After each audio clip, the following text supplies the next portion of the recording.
오순절의 11번째 주일 3부 예배로 영광 돌리는 귀한 성도들에게 하나님의 크신 은혜가 함께하기를 주님의 이름으로 축원합니다. 우리들이 아는 격언 가운데에 인내는 쓰다 그러나 그 열매는 달다라는 말이 있습니다. 인내하는 자가 반드시 성공한다라는 의미겠죠. 그래서 우리 주어진 삶 속에서 무엇보다도 필요한 것은 바로 오래 참는 인내입니다. 인류의 역사 가운데 찬란한 업적과 개인의 모든 성취는 바로 값비싼 대가를 지불하고 얻은 결실입니다. 배후에 숨겨진 고난과 역경을 참은 인내의 결실이다라고 이야기할 수 있을 것입니다. 따라서 인생의 모든 분야의 최후의 승자는 모두가 인내할 줄 아는 사람들이었습니다. 위대한 정치가, 과학자, 운동선수 및 예술 분야에 속한 사람들까지 인내를 통해 자기의 꿈을 이뤄갔습니다. 영국의 작가인 사무엘 존슨은 위대한 일을 이룬 것은 힘이 아니라 인내로 성취되어진다. 프랑스 황제였던 보나파르트는 승리는 가장 많이 인내하는 사람에게 주어진다. 우리가 잘 아는 과학자 아이작 뉴턴은 내가 발견한 것 가운데 가장 귀한 것은 인내였다라고 이야기합니다. 사랑하는 성도 여러분들이요, 오늘 이 아침 우리의 주어진 전염의 재난과 또 각종 경제 추락과 위기 속에 여러분들은 어떤 아픔을 경험하고 계신지요? 혹시 우리 가운데 나는 더 이상 가망이 없다, 나는 이제 틀렸다, 나의 삶은 여기서 끝이다 라는 마음을 가진 분들이 혹시 우리 가운데 계시지 않습니까? 이러한 분들에게 성경은 이렇게 위로의 말씀을 주십니다. 야고보서 1장 4절에 인내를 온전히 이루라. 이는 너희를 온전하고 구비하여 조금도 부족함이 없게 하려 함이라. 인내를 온전히 이루라. 한국 민족은 발효 문화를 가진 민족입니다. 우리가 즐겨 먹는 김치와 간장이나 고추장이나 된장이나 이런 것들은 오래 썩혀서 그 맛을 내죠. 물론 시대가 많이 발전되어져서 제가 좋아하는 음료수 가운데 하나가 이 감주, 식혜인데요. 어렸을 때 어머니가 감주를 뜨는 것을 보면 아랫목에 그 쌀뜨목을 넣어가지고 오랫동안 묵히더라고요. 그리고 그 과정이 결코 쉽지 않아요. 그런데 요즘 감주를 만들었다고 저한테 좋아하니까 가끔 가져오시는데 보면 이렇게 어려운, 저는 어렸을 때 생각을 해서 아니 이렇게 어려운 것을 어떻게 만드셨습니까? 그런데 어렵지 않아요. 다 밥통에다 만들어 그렇게 얘기하더라고요. 밥도 마찬가지 아닐까요? 예전에 우리가 밥솥에 밥을 할 때에는 연기가 모락모락 날 때 그냥 성급하게 먹으면 사실은 밥맛이 별로 없어요. 그런데 연기가 모락모락 나고 어느 정도 뜸을 들이는 시간을 거친 다음에는 아주 맛있는 밥을 먹게 됩니다. 자, 예수 그리스도의 생애를 우리가 한마디로 정의하며 예수님은 인내의 생애였다, 인내의 삶이었다라고 이야기할 수 있습니다. 예수님은 평생 가난한 그런 삶을 사셨습니다. 이 땅에 태어나실 때에도 남의 말구유를 빌어서 태어나셨고요. 그리고 소외당하고 어렵고 힘든 그런 사람들과 함께 고통을 나누시며 마지막 십자가에 달려 돌아가신 이후에도 아리마대 요셉이 제공한 무덤에 장사되었습니다. 마태복음 8장 20절에 예수께서 이르시되 여호도 굴이 있고 공중의 새도 거처가 있으되 인자는 머리 둘 곳이 없다 하시더라 라고 이야기한 것처럼 주님은 정말 이 땅 속에서 일반적인 가치 기준으로 보면 굉장히 어렵고 힘든 과정 속의 삶을 살아가셨습니다. 그뿐만이 아닙니다. 여러 가지 오해를 받으셨고요. 그리고 마지막 배신을 통하여 십자가의 그 고통의 극치를 경험하셨습니다. 오늘 여러분 가운데 혹시 억울함 때문에 마음 아파하시는 분 계십니까? 분노가 끌어올라서 도저히 참을 수 없다라고 생각하시는 분이 계십니까? 예수님을 생각해 보시기를 바랍니다. 나의 삶 속에 도저히 용서할 수 없는 원수같이 여겨지는 사람이 있습니까? 누가복음 23장 34절에 이에 예수께서 이르시되 아버지 저들을 사하여 주옵소서 자기들이 하는 것을 알지 못함이니이다 하시더라. 그들이 그의 옷을 나눠 제비 뽑을세라고 말합니다. 죄 없으신 주님을 향하여 십자가에 못 박고 돌팔매질하고 여러 가지 비난을 쏟는 그들을 향하여 주님은 용서의 선포를 하십니다. 이 용서의 선포에 수혜자인 바울은 디모데전서 1장 16절에 이렇게 고백합니다. 그러나 내가 긍휼을 입은 까닭은 예수 그리스도께서 내게 먼저 일체 오래 참으심을 보이사 후에 주를 믿어 영생 얻는 자들에게 본이 되게 하려 하심이라. 예수님의 인내의 본을 본받아서 그 삶을 살아가기를 결심하는 바울의 고백을 우리가 여기서 볼 수 있습니다. 사랑하는 성도 여러분들이요, 여러분 삶에 여러 가지 어려움과 힘듦이 있지만 우리가 이 상황 가운데서 궁극적인 승리를 경험하는 비결은 바로 인내의 믿음이다라는 겁니다. 오늘 이 시간 예수님의 인내의 근거는 과연 무엇이었는가? 그리고 오늘 그분을 따라 가기를 소원하는 사랑하는 성도들의 삶 속에 우리가 어떤 것에 근거하여 인내의 삶을 살아가야 마땅할까? 하나님 우리에게 주시는 교훈으로 다시 한번 결심하는 은혜의 시간이 되기를 주님의 이름으로 축원합니다. 주님의 인내의 근거는 믿음입니다. 믿음입니다. 오늘 본문 2절에 믿음의 죄업도 온전하게 하시니 예수를 바라보자 그는 그 앞에 있는 기쁨을 위하여 십자가를 참으사 부끄러움을 개의치 아니하시더니 하나님 보좌 우편에 앉으셨느니라 말씀합니다. 주님이 십자가의 그 죽으심의 고통을 참고 인내하시며 마지막까지 가신 이유는 주님의 삶이 십자가의 죽음으로 끝나는 것이 아니라 다시 부활 영생으로 이어진다라는 믿음이 있었기 때문입니다. 우리가 이 땅을 살아가면서 하나님의 선한 이해에 대한 무너짐, 그리고 악인들의 형통을 통한 모순된 세계 속에서 우리가 경험하는 그러한 상처와 아픔의 근거는 뭐냐? 그것은 믿음이 부족하기 때문에 그런 것입니다. 오늘 우리의 마음속에 전능하신 하나님께서 개인의 모든 삶을 섭리하시고 주관하시고 그리고 모든 역사에 하나님의 경륜 속에 진행되어졌다라는 믿음만 우리 가운데 있다고 한다면 우리는 하나님의 선한 이해에 대한 무너짐, 악한 자의 형통을 통해 그렇게 우리가 부러워하거나 우리의 마음 가운데 낙심될 이유가 없다라는 사실입니다. 로마서 8장 23절에 우리가 알거니와 하나님을 사랑하는 자 곧 그의 뜻대로 부르심을 입은 자들에게는 모든 것이 합력하여 선을 이루느니라. 아멘. 합력하여 선을 이룬다. 아브라함은 오랫동안 많은 아픔과 힘듦과 유혹과 시험 가운데서도 인내함으로 궁극적인 하나님의 축복을 경험합니다. 히브리서 6장 14절 15절에 이르시되 내가 반드시 너에게 복주고 복주며 너를 번성하게 하고 번성하게 하리라 하셨더니 그가 이같이 오래 참아 약속을 받았느니라. 오늘 우리들이 하나님의 이 약속을 인내하는 믿음으로 성취되어지는 은혜를 경험해야 될 줄 믿습니다. 요셉은 형들의 미움을 받아 이방 나라의 종으로 팔려갑니다. 성실하게 일한 그에게 보디발 아내의 유혹을 물리침으로 말미암아 오해를 받아 억울하게 누명을 쓰고 감옥에 갇힙니다.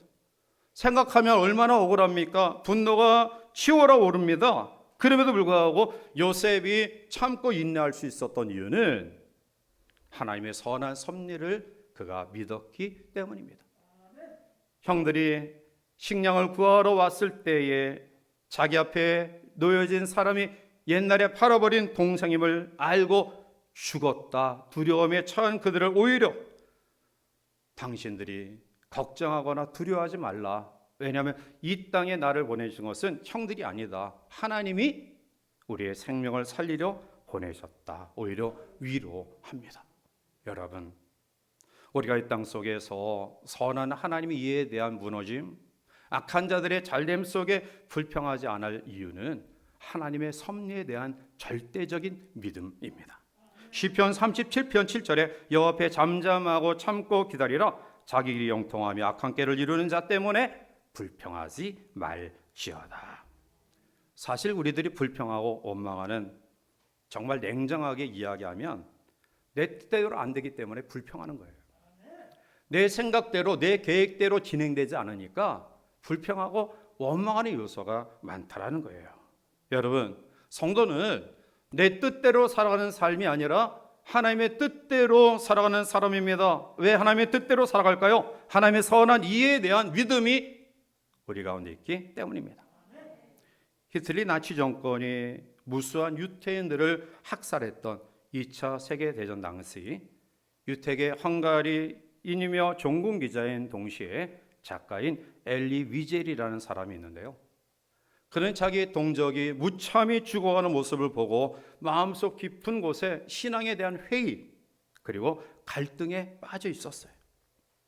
어느 날 큰 거리 장대 위에 유태인 남녀 한 쌍 그리고 한 어린 소녀를 목을 매달아 두고 그 밑을 사람들이 지나가게 합니다. 두려움과 공포를 주기 위해서죠. 이 처참한 모습을 보고 엘리 위젤이 이렇게 절규합니다. 하나님, 도대체 선하다고 하시는 하나님은 지금 무엇하고 계시고 어디에 계십니까? 그러자 나치 당원이 하나님은 저 죽어가는 저 사람들과 함께 죽어가고 있다 비아냥거리며 이야기합니다. 2차 대전이 마치고 나치당이 완전히 해체되고요, 유태인들을 학살했던 주범들이 자살로 그리고 목숨을 유지하기 위하여 온 곳에 숨어버리는 가운데에 유태인 학살 주동자였던 아이만은 변장하고 자기의 얼굴을 변형시키며 시골에 잠적해 있었지만 끈질기게 추적했던 유태인 비밀 경찰에 체포되어 재판을 받게 됩니다. 엘리에젤은 그에 져서 밤에서 이렇게 언급합니다. 다시 질문합니다. 하나님은 어디 계신가? 이 두 번째 질문을 스스로 던지며 그는 거기서 이렇게 답합니다. 하나님은 지금 아이만을 심판하고 계신다. 사랑하는 성도 여러분들이요, 우리가 이해할 수 없는, 납득할 수 없는 어려움과 아픔이 우리 가운데 놓여져 있어요. 여기서 많은 성도들이 선한 하나님에 대한 이해가 무너지고요, 의로운 자가 당하는 모순된 환경 속에 회의에 빠집니다. 그러나 이 순간 속에서도 우리가 결코 놓치지 말아야 될 신앙은 하나님은 선하신 분이시다. 선악간에 반드시 심판하시며 합력하여 선을 이루시는 분이시다. 예수님이 인내할 수 있었던 근거는 바로 죽음으로 끝남이 아니라 다시 새로운 생명의 시작에 대한 믿음 때문입니다. 오늘 이 아침 저와 여러분들의 마음속에 우리가 어떤 환경 가운데 있다 할지라도 하나님의 선하심에 대한 이해가 결코 무너지지 않고 그 믿음으로 인내하시는 귀한 성도들 되시기를 주님의 이름으로 축원합니다. 두 번째로 예수님의 인내의 근거는 소망입니다. 오늘 2절에 믿음의 주였다 온전케 하시니 예수를 바라보자. 그는 그 앞에 있는 기쁨을 위하여 십자가를 참으사 부끄러움을 개의치 아니하시더니 하나님 보좌 우편에 앉으셨느니라. 주님이 인내할 수 있었던 이유는 바로 다시 살아나는 부활 그리고 영원한 천국의 영생에 대한 소망 때문입니다. 다윗은 하나님 앞에 기름 부음을 받고 왕으로 예정되었지만 그로부터 오랫동안 사울 왕의 위협을 경험합니다. 그뿐이 아니죠. 자기 아들의 반역을 경험하기도 하고요, 가장 측근이었던 아히도벨의 배신도 경험합니다. 그는 이러한 상황을 이렇게 이야기합니다. 시편 55편 12절 13절에 나를 책망하는 자는 원수가 아니라 원수일진데 내가 참았으리라. 나를 대하여 자기를 높이는 자는 나를 미워하는 자가 아니라 미워할 자인데 내가 그를 피하여 숨었으리라. 그 사람들이 누구냐? 그는 곧 너로다. 나의 동료, 나의 친구요 나의 가까운 친구로다.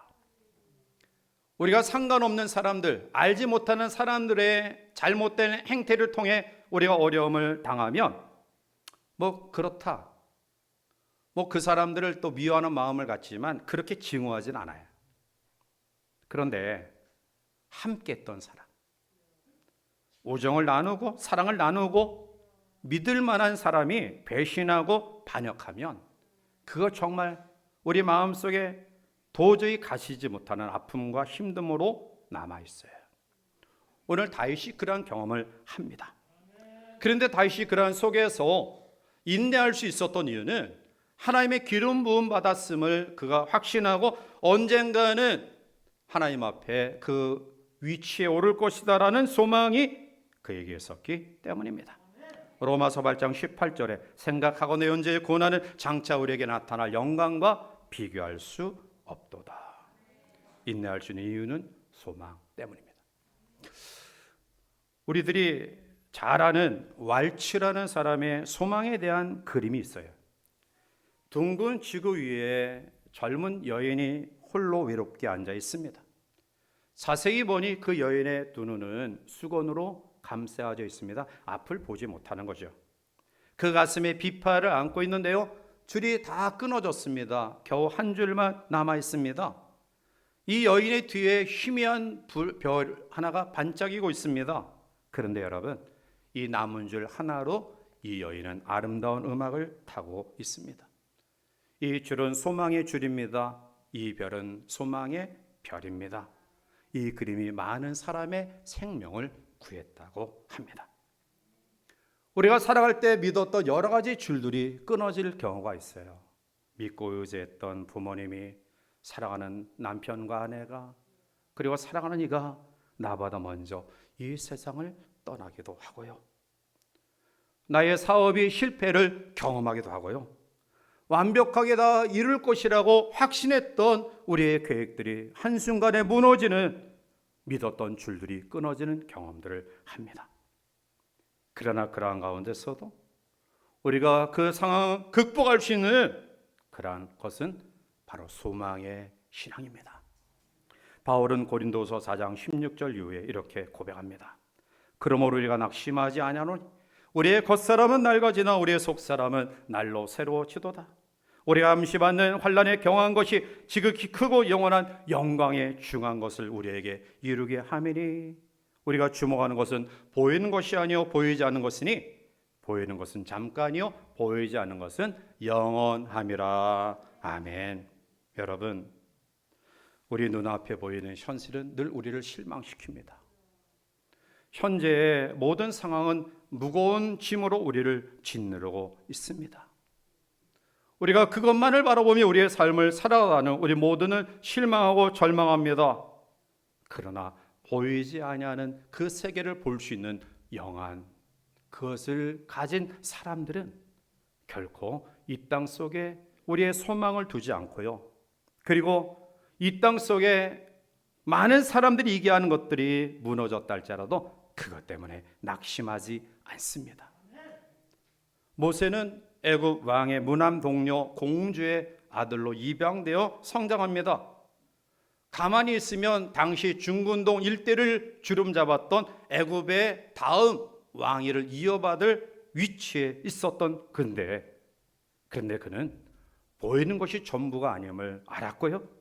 어머니의 신앙의 양육 속에 그의 마음속에 불타는 민족혼과 신앙의 그 마음은 동족의 고난을 외면하지 않습니다. 오히려 그는 이렇게 결단합니다. 히브리서 11장 26절에 그리스도를 위하여 받는 수모를 애굽의 모든 보화보다 더 큰 재물로 여겼으니 이는 상주심을 바라봄이라. 미래에 대한 소망이 우리 가운데 있다면 우리는 낙심하지 않아요. 여러분, 우리의 미래를 여러분들이 바로 알아셔야 돼요. 여러분, 우리가 염려하고 불안하는 것은 불확실한 내일이에요.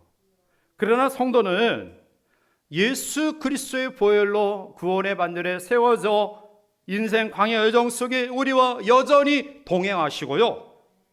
가나안에 들어가기까지 여호와 일에 예비하시고 준비하시는 은혜를 보장받은 사람임을 믿으시기 바랍니다. 그런 사람이 왜 두려워하고 왜 염려하고 왜 좌절하고 왜 절망합니까? 우리가 이 땅 속에서 하나님의 거룩한 사명을 감당하고 그 사명을 감당하고 난 이후에 하나님이 우리의 삶을 맞춰라 하면 더 좋은 세계로 인도하시는데 이 소망이 없기 때문에 불안하고 염려하는 것 아닙니까? 주님이 인내할 수 있었던 근거는 소망 때문입니다. 하나만 더 살펴봅니다. 주님의 인내의 근거는 사랑입니다. 오늘 본문 2절에 믿음의 주여 또 온전하게 하신 예수를 바라보자. 그는 그 앞에 있는 기쁨을 위하여 십자가를 참으사 부끄러움을 개의치 아니하시더니 하나님 보좌 우편에 앉으셨느니라 말씀하죠. 그 앞에 있는 기쁨, 이것은 우리가 앞에서 살펴봤듯이 하나님의 선한 이에 대한 믿음과 그리고 부활 영생에 대한 소망의 내용과 더불어서 자신이 내어줌으로 인한 인류 구원의 놀라운 역사를 바라보면서 기뻐하고 즐거워했음을 보게 됩니다. 이사야 53장 7절에 그는 곤욕을 당하여 괴로울 때에도 그의 입을 열지 아니하였으며 마치 도수장으로 끌려가는 어린 양과 털 깎는 자 앞에서 잠잠한 양같이 그의 입을 열지 아니하였도다라고 말합니다. 왜 오람이 없었을까요? 왜 치밀어 오른 분노가 없었을까요? 주님도 억울함이 있었고요. 그리고 치오르는 분노가 있었습니다. 그런데 주님은 참고 인내하시며 그 길을 걸어가십니다. 왜일까요? 우리를 사랑하시기 때문입니다. 고난당하신 십자가에서 마지막까지 참고 인내하시며 그 길을 걸어가신 주님을 바라보며 우리는 어떠한 삶을 살아가야 될까요? 사도 바울은 사랑장에 고린도전서 13장 4절에서 사랑을 이렇게 정의합니다. 사랑은 오래 참고 사랑은 온유하며 시기하지 아니하며 사랑은 자랑하지 아니하며 교만하지 아니하며. 사랑을 정의하면서 바울은 사랑을 제일 먼저 어떻게 정의합니까? 사랑은 오래 참는 것이다 라고 정의하고 있습니다. 사랑은 참는 겁니다. 왜 가정에서, 교회에서, 직장과 사회에서 다툼과 분쟁이 일어납니까? 서로를 향해서 참지 못하기 때문에 그런 겁니다. 속상한 일 당하고 자존심 상하고 또 우리 가운데 오해와 여러 가지 일들이 있어도 꾹 참으면 무슨 문제가 있습니까? 참지 못하니까, 안 갚음하려고 하니까, 복수하려고 하니까 문제가 생길 수밖에 없는 거예요. 사랑은 오래 참는 것에서부터 시작이 됩니다. 출애굽기 34장 6절에 보면 여호와께서 그의 앞으로 지나시며 선포하시되 여호와라 여호와라 자비롭고 은혜롭고 노하기를 더디하고 인자와 진실이 많은 하나님이라 라고 모세가 고백하고 있는데요. 여기에서 노하기를 더디한다라는 원어의 의미 가운데는 고통을 오래 참는다라는 의미가 그 가운데 담겨져 있어요. 하나님이 고통을 오래 참으셨다라는 거예요. 이스라엘 민족이 어떤 민족입니까? 430년 동안 종로로 타던 그들을 손 하나 까딱하지 아니하고 하나님께서 10가지 재앙, 마지막 장자가 죽는 피재앙 가운데 그들을 구출해 내셨습니다. 홍해를 건너게 하셨고요. 그리고 생산성이 없는 광야 사막에서 먹이 쉬고 잎이 쉬고 구름 기둥과 불 기둥으로 인도하셨습니다. 그런데 약간의 어려움만 오면 하나님의 지도자 모세를 향하여 원망하고 하나님을 향하여 원망합니다. 하나님이 그 꼴을 보니 얼마나 마음이 아프셨어요. 너희들이 무엇 때문에, 누구 때문에, 어떤 이유 때문에 여기까지 왔는데 왜 그렇게 믿음 없는 사람처럼 불평하고 원망하느냐? 고통이 얼마나 크셨을까요? 그런데 하나님이 노하기를 더디하셨다. 그 고통을 참으셨다라는 거예요. 불평하고 원망하는 백성들 향해 하나님이 참고 참으셨더라. 오늘 하나님이 여러분들의 삶의 개인적인 종말을 유예시킨 이유가 뭘까요? 말세지말이라고 이야기하는데 이 마지막 지구의 종말을 유예시킨 이유가 뭘까요? 그것은 다른 사람이 아니라 나 때문이에요.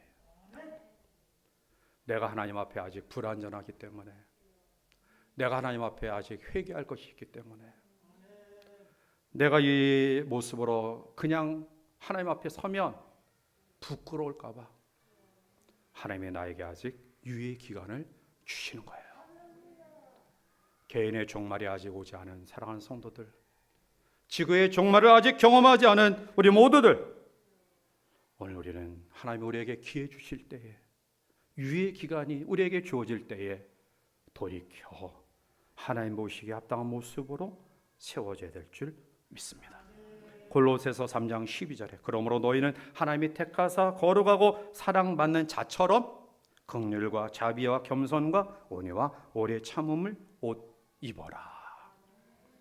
하나님의 거룩하고 사랑받는 자처럼 오래 참음을 옷 입어라. 오래 참음으로 무장하라. 인내가 사랑임을 믿으시기 바랍니다.